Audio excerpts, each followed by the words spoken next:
윤석열 검찰총장 장모와 부인을 둘러싼 논란이 계속되고 있습니다. 이런 의혹이 오는 여름에 출범할 예정인 공수처의 첫 번째 수사 사건이 될 것이라는 전망도 나오는데요. 반면에 또 이번 논란이 조국 전 장관 수사에 대한 보복이다, 이렇게 보는 시각도 있습니다. 자, 최근 청와대를 나와서 비례대표 도전에 나선 최강욱 전 청와대 공직기강 비서관을 스튜디오로 모셨습니다. 어서 오십시오. 안녕하십니까. 예. 윤석열 검찰총장 부부가 공수처의 1호 사건 주인공이 될 수 있다라고 말씀하셨는데 어떤 배경입니까? 글쎄, 제 아침 라디오 인터뷰를 인용하신 것 같은데 네. 그 조건이 있었죠. 두 부부가 특히 이제 배우자가 행한 재산 형성 과정에 범죄가 있었다면 그 부분은 향후에 공수처 수사 대상이 된다. 예. 이런 취지의 말씀이었고요. 그 뭐 1호 수사 대상이 될 것이다. 이거는 이제 진행자가 그렇게 물으셨던 얘기였습니다. 예. 그러면 예를 들면 지금 부인은 기소가 되지 않고 네. 장모가 기소가 되고 끝나는 것은 사실 불충분한 수사라고 보십니까? 장모님 부분에 대해서 그 사문서 위조와 동행사 부분만 지금 예. 기소가 돼 있고 부인이 거기에 연관돼 있다라는 부분은 이제 검찰이 각하를 한 것으로 압니다. 그리고 일부 혐의는 또 중앙지검으로 이송했다는 얘기가 나왔었고요. 예.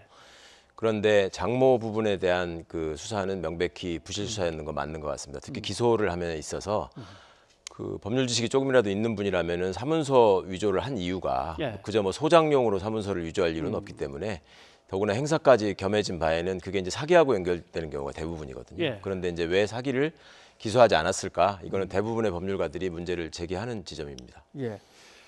근데 이제 이거와 관련해서 네. 나도는 뭐 이런저런 영상이나 진술 과정을 보면 다 지금의 보수 야당이 윤 총장을 공격하고 과거에, 여당이 네. 이제 디펜스를 해주는 이런 영상들이 많이 나오는데 여권에서도 윤 총장을 임명할 때 청와대에서 나름대로 다 검증도 했을 것이고 그때 그 자리에 계셨던 거 아닙니까? 네, 네. 예. 그때는 이 사건이 어느 정도로 인식됐습니까? 그 부분은 뭐 검증의 구체적인 내용을 제가 여기서 말씀드리는 건 적절하지 않은 것 예. 같고요. 원칙적인 측면에서 청와대 인사검증의 원칙을 말씀드린다면 과거처럼 무슨 정보기관을 총동원해가지고 예. 한 사람을 사찰하듯이 그 뒤지는 게 아닙니다. 그리고 원칙적으로 직계 존속과 직계 비속의 예. 어떤 재산상의 문제 또 심각한 비위 이런 것들이 확인된다면 당연히 인사검증 과정에서 걸러질 수 있었을 거고요. 그다음에 여러 가지 소문이나 이런 것들도 검증하는 과정을 거칠 수 있었을 겁니다. 예. 그렇지만 지금 장모나 이런 부분들은 특히 결혼 전에 있었던 일은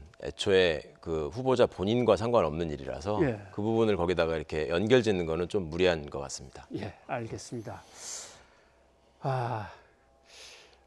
만약에 지금 다시 그 자리고 이 사건이 지금처럼 이렇게 드러난 정도라면 뭔가 인사 대상에서 뺀다거나 뭔가 수사를 갖다가 한번 요청한다거나 이렇게 하셨겠습니까? 네, 인사검증 과정이 진행 중인데 이런 의혹이 불거지고 상당한 정도의 어떤 입증 자료가 제시된다면 그건 당연히 검증을 담당하는 사람으로서도 심각한 고려를 하게 될 것이고 네. 또 임명권자에게 그 뭐 임명을 손쉽게 건의하는 뭐 그런 일은 생기지 않을 것 같습니다. 예, 알겠습니다.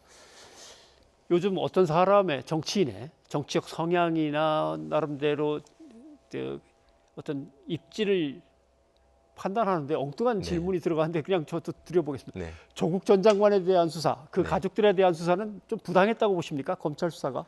예, 굉장히 부당했다고 생각합니다. 그 예를 들어서 이제 비교를 해보자면 예. 지금 이제 아까 의혹만 가지고 뭐 검증 절차에서 어떻게 할 수 없다라는 부분, 그거를 다 청와대가 나서서 하는 예. 것은 사찰에 해당한다라는 부분을 말씀을 드렸습니다. 검찰이 검찰권을 행사하는 부분도 특히 이제 공직 후보자에 대한 대통령의 인사권을 침해할 수 있는 예. 우려가 있는 부분이라면 굉장히 신중하게 증거에 입각해서 엄정한 판단을 했어야 합니다. 그런데 당시 수사 진행 과정에서도 보셨다시피 중요한 고비고비마다 어떤 특정한 인사권자에 대한 신호를 염두에 두고 권한을 행사한 것 같은 그런 오해를 받을 수밖에 없는 상황들이 계속 이어졌고요. 예를 들면 뭐 압수수색을 겨냥한 시점이라거나 뭐 무리하게 공소를 제기해놓고 뭐 공소시효가 지나지 않았기 때문에 뭐 기소한 것이 아니 지날 우려가 있기 때문에 기소한 것이다라고 얘기했던 것들이나 그다음에 뭐 특히 사모펀드나 이런 것들과 관련해서 상당한 권력형 비리가 개입된 것처럼 계속 언론에 흘려가면서 사건을 만들어갔죠. 그런데 그런 부분들이 결국은 대부분 사실이 아닌 걸로 다 드러났고 또 그런 과정에서 결국 최종적으로 완성된 공소장, 이 공소장의 품질이라고 하는 것이 도대체 법률가가 보기에는 이게 완벽한 증거에 의해서 법정에서 인정받을 수 있을 것인가 하는 의문이 생길 수밖에 없는 수준이고요. 이거는 검찰 내 평가도 제가 알기로는 마찬가지입니다. 예. 수사팀이 아닌 이상은. 네. 수사팀이 아니라면 네. 비슷한 평가를 하고 네. 있다. 예.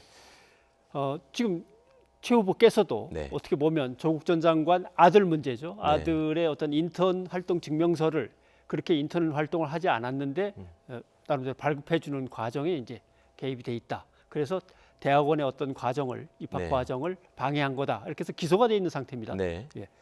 이 부분을 지금 기소가 어떻게 진행되고 있습니까? 지금 뭐 기소만 해놓고서 재판 기일이 4월 21일로 첫 기일이 통지가 돼 있는 상황이고요. 예.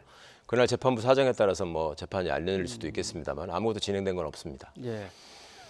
기소당한 상태에서 그것도 나름대로 어떻게 보면 정치적 비리 중에 한 부분인데 출마하는 것이 부적절하다는 얘기도 있었는데 거기에 대해서 본인의 변은 어떠신가요?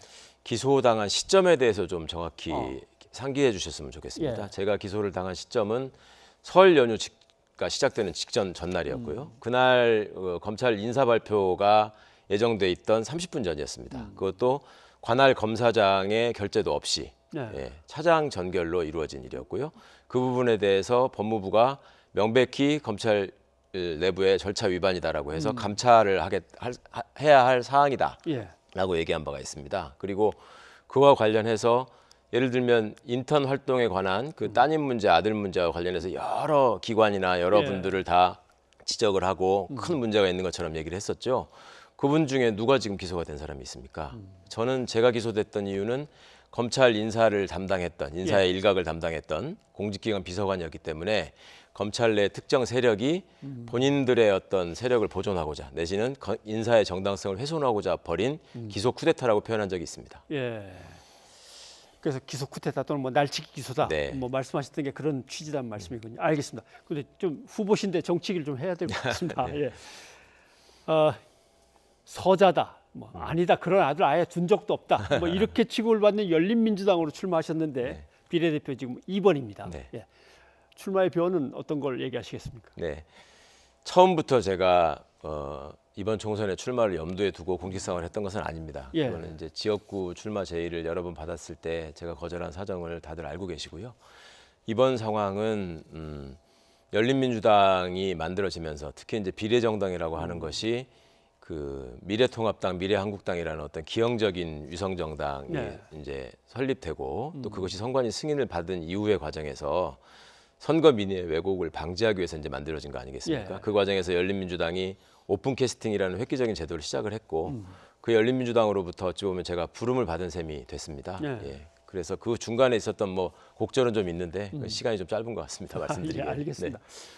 YTN 아까 이제 국민 여론조사 네. 이제 한번 그 결과를 갖다 보셨을 텐데 의외로 지금 열린민주당이 좀 많이 치고 올라갔습니다. 네. 나중에 민주당하고 합치는 겁니까? 합친다는 얘기를 분명하게 하시는 분은 또 안 계셔서 네. 어떻게 되는 겁니까? 아니 지금 별도의 정당으로 별개의 정당으로 선거를 하고 있는데 합친다고 얘기하는 것 자체가 좀 이상한 얘기가 될 수 있을 것 같고요. 예. 그거는 뭐 절대 안 합친다는 말씀이 아니라 현 상황에서 합법적인 정당들이 선거에 임했을 때는 그런 얘기를 하는 게 부적절하다는 말씀을 드리는 것이고 예.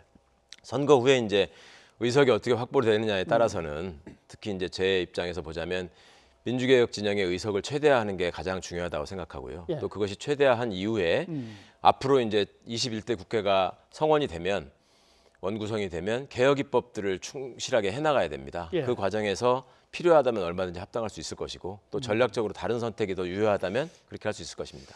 근데 국민들은 당선되는 사람이 많이 나오면은 별도 살림을 차리고 네, 몇 명 안 되면 그냥 민주당으로 들어가고 그러는 거 아닐까 이렇게 생각하거든요. 그거는 그런 기준으로 보면 안 되실 것 같고요.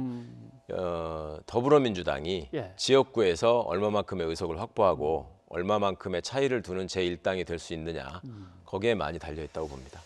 지금 예상 또는 목표는 몇 석으로 보십니까? 저희는 지금 앵커께서 말씀 주신 것처럼 지금 신생정당임에도 불구하고 약 어떤 여론조사에 따르면 지금 15%에 육박하는 지지를 받고 있고요. 예.